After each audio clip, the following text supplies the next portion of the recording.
Alright, hey guys, it's me, Steven, and today I'm going to be doing a Nuzlocke playthrough of Pokemon FireRed version, for the Gameboy Advance. So, I'm going to be doing a Nuzlocke on this game. I have attempted Nuzlockes in the past, but I have never completed a Nuzlocke.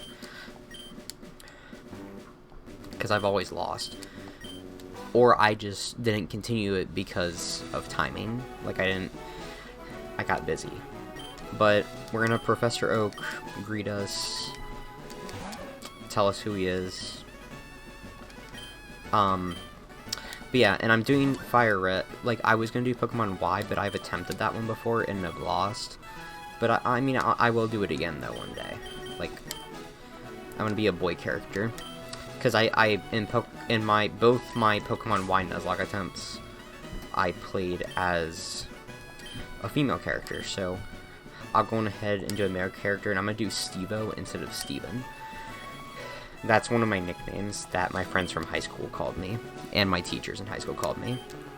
Then for my rival, I'm gonna pick one of my friends from work in college. His name is Lucas. He's a pretty cool guy. I hope, yeah, I'm spelling his name right. Okay. I'm gonna do Lucas. Now, though, in this game, your rival is not like a friend rival. They're like a asshole rival, so they're not that nice to you. But it doesn't matter. Lucas is actually nice to me in real life. He's actually a good friend.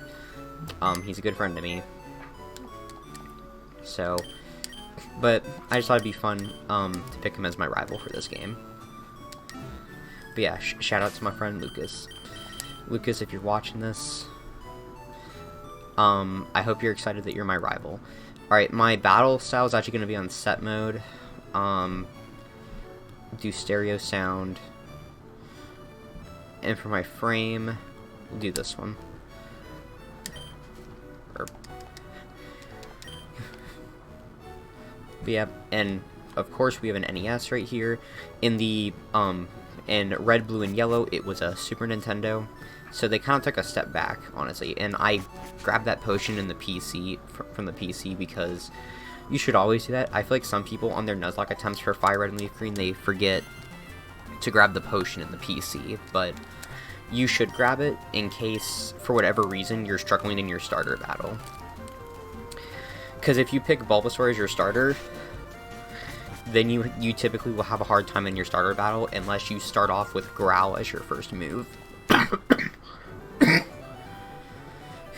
Sorry if I'm coughing, I'm recovering. I was sick for a while and I'm recovering, so now it's like me having a cold, and I have asthma, so it's like having a cold that attacks my respiratory system, but it's and I have asthma, which already makes my respiratory system weaker, so I cough more and have more trouble breathing when I'm sick. So that's Bulbasaur, that's Squirtle, and that's Charmander. I'm not gonna pick Squirtle because, well, first of all, I never pick the water starters, and I always hear that in Nuzlockes you should not pick water as your starter. Well, some people also say don't pick grass, but the thing is, water, depending on what game you're playing, can be a really common starter. Like, if I was playing like Ruby, Sapphire, Emerald, those games have so many water Pokemon in them that it's not even funny. While FireRed and Leaf Green have the Gen 3 engine, I think the water is very moderate, but I can find a water type. Fire normally is the rarest typing to find in the wild, even though Gen 1 has like Growlithe and Vulpix, but it doesn't have that many options. But I'm going to pick Charmander as my starter, and I do have to nickname this, because you have to nickname every Pokemon you get in a Nuzlocke. I'm just going to name it Liz. It's not a creative nickname at all. It's just Liz is like a nickname for like Elizabeth, and it's a female Charmander, so it makes sense. So I'm not doing that because it's like a lizard. I'm doing that because it's like a nickname for like Elizabeth. So in a way, it's like a mixture. It's like a pun that, because it's a lizard Pokemon, but also Liz itself is as well as Lizzie are nicknames for girl's name Elizabeth. Here's Professor Oak just explaining how Pokemon battles work. I don't think he needs to do that. My game's actually really loud. I'll probably fix it for the next episode, but for this one I'm going to keep it going like this. I don't think I'll need to use Growl in this and lower Squirtle's defense. It's going to lower my defense, so it'll be a little more when Squirtle starts tackling, it'll be a little more, or scratching, whichever one it is. No, it's tackle. But, oh, Squirtle, I'm getting lucky. Squirtle missed. Squirtle just did a bunch of tail whips, then when he decides to use tackle, it misses me, and I just scratched him the whole way through. And I defeated my rival Lucas, and got 80 Pokédollars for winning. I should have named him Lukey, because he actually hates being called Lukey. And it would have been like an excuse for me to call him Lukey. But my name's Steve-O, and he doesn't like calling me Steve-O, so so his rival character in this game is referring to me as to my character as Steve-O, so that's good enough. I'll talk to this guy and get a potion. Also, my Nuzlocke rules, they don't come into place till I get Pokeballs. The only Nuzlocke rule right now that's in effect is if my Pokemon faints, it's considered dead and I can no longer use it. And if all the Pokemon in my party, which would just be this one Pokemon that I have, faint, then I basically, which means I white out or black out, then I lose the Nuzlocke. But because I only have one Pokemon, I would lose before I could lose the Nuzlocke before getting Pokeballs, but it only takes like 2 seconds to reset. I don't really, if I lose the Nuzlocke from like if I lost at my first starter battle, I wouldn't have cared. Cuz this game it's not like Diamond, Pearl, and Platinum where it's like a slow start. Even Ruby, Sapphire, and Emerald are not a slow start. Those are actually a quick start. Yeah.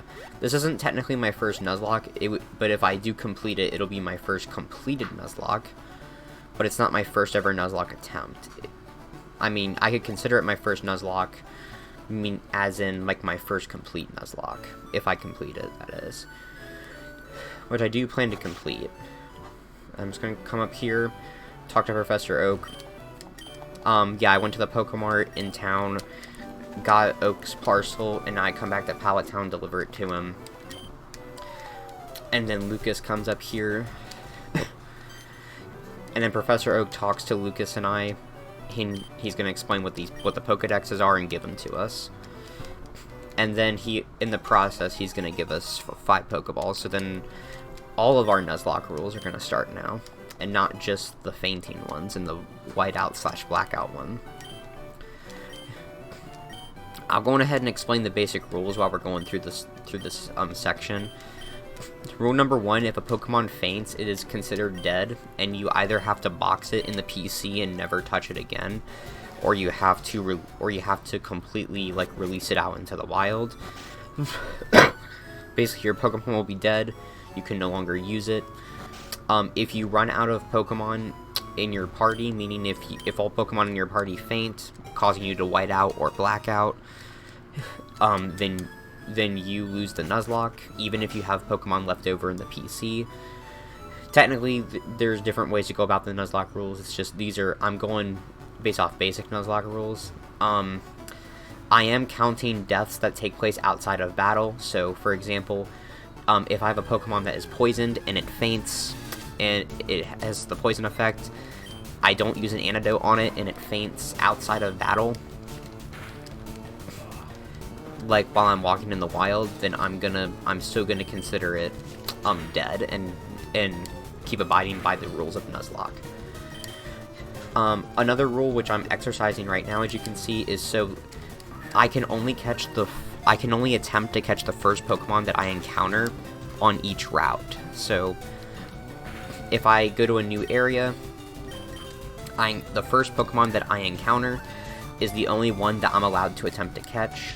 If I So even if I catch that Pokemon, or I accidentally faint it, or I run from that battle, if I find another encounter in that area, I'm not allowed to attempt to catch that because I already had my encounter.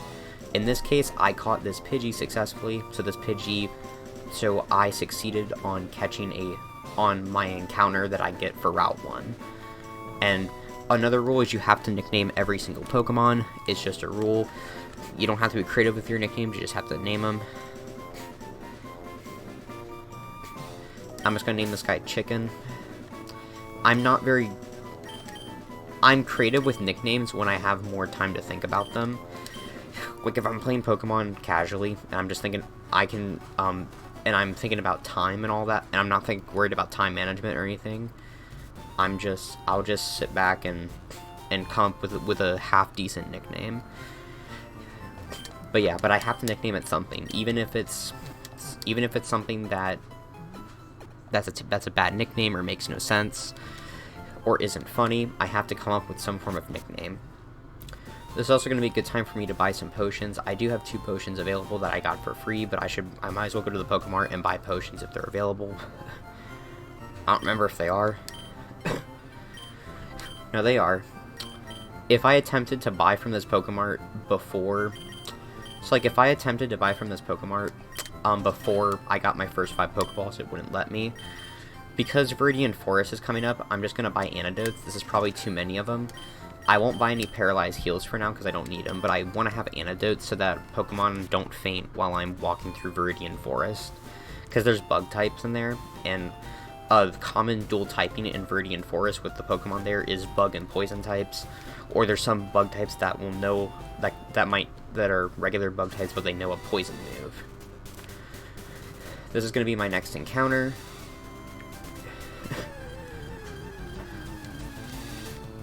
And it's a Rattata, which is unfortunate because I was hoping that I could find to encounter a Mankey or a Nidoran, male or female. And I took the risk of getting a critical hit. I did, and I killed it. So, unfortunately, I do not get an encounter for this route. That kind of sucks because I really wanted one. Now that any Pokemon that I encounter on this route, now I'm not able to catch.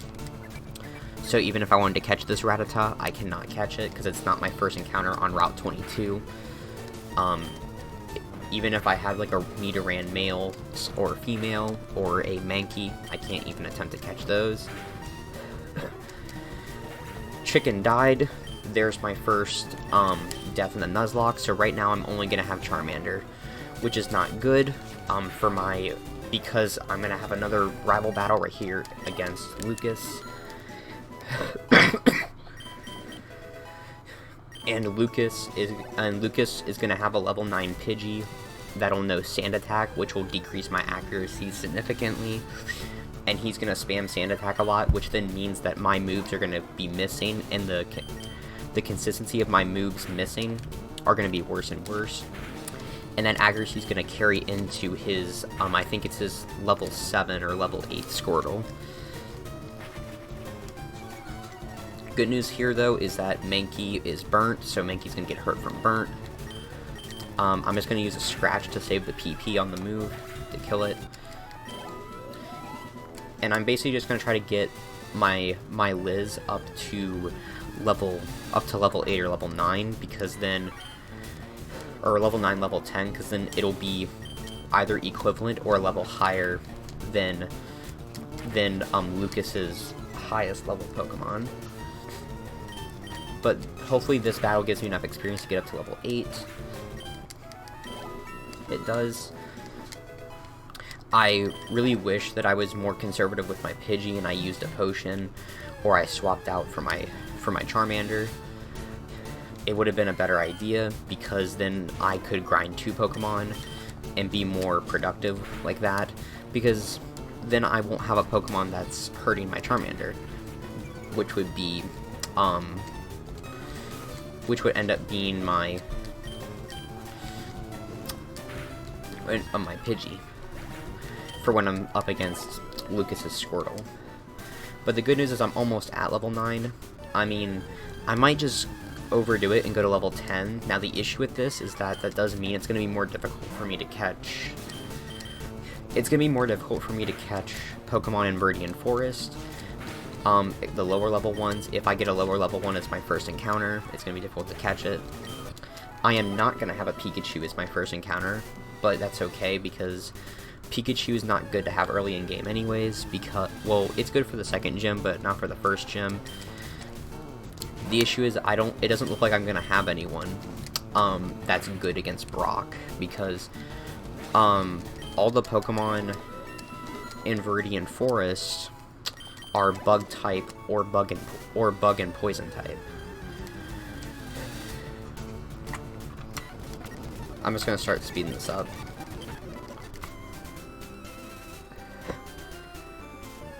Now it's a little annoying though, because I have it's a Spearow. Because I on my emulator, and at least on this one, which is MGBA, my fast forward button, for whatever reason, I cannot set it to my controller, which I'm using to control the game, but I can set it to my keyboard. So it's set to my keyboard, so I have to like reach over to my keyboard when I want to speed up the game. Which I only want to do. I only want to speed up the game in these battles.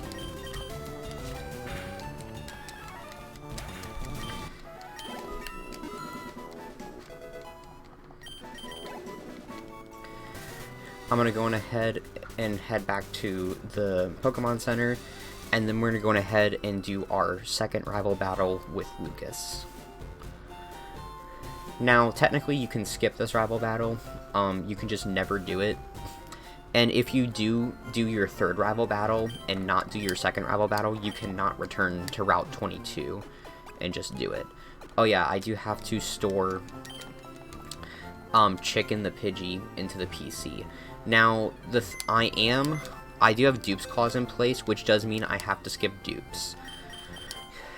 So if I get a, so basically, if my first encounter ends up being a Pokemon, if it ends up being a Pokemon that's either the same Pokemon that I have caught before, or is in the same evolutionary line as a Pokemon that I've caught before, even if my Pokemon died, I'm not allowed to catch it, because I have to skip it and then re-roll, and then my next encounter after that is not a duplicate is considered my first encounter in that route.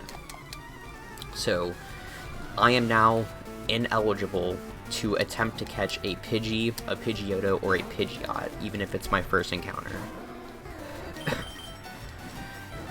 Now, I want to get a good early start on this Pidgey, because it's going to be sand attacking me, and I'm going to be spamming Ember. Ember can only be used 25 times. I do have a decent amount of potions, so I can potion myself up if this Pidgey gets a lot of good hits on me. Luckily, I avoided most of that Pidgey sand attacks, so that's really good. Lucas sends out Squirtle. I'm going to go ahead and scratch the heck out of this thing. Though I believe Sand Attack further affects my more physical on-target moves. I'm going to go ahead and just use a potion. I'm going to use one a little early. Lucas does not use a potion in this rival battle, so that's useful. Squirtle missed on a tackle that I missed the scratch on. Squirtle gets a critical hit. The good news is I don't think I'm dead to critical hit in that range. I am dead to critical hit right here, so I don't want to risk it and just use a potion. Once again, I mean, I have a lot of potions, I have a lot of Poké Dollars to go buy more potions at the Pokemart. So I'm just going to continue to get more. So it doesn't hurt to just choose not to risk the critical hit and me losing the Nuzlocke.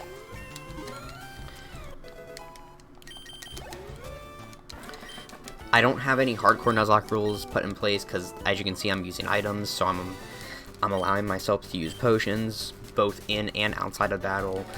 I'm allowing myself to use all items that I can use that are both in and outside of battle.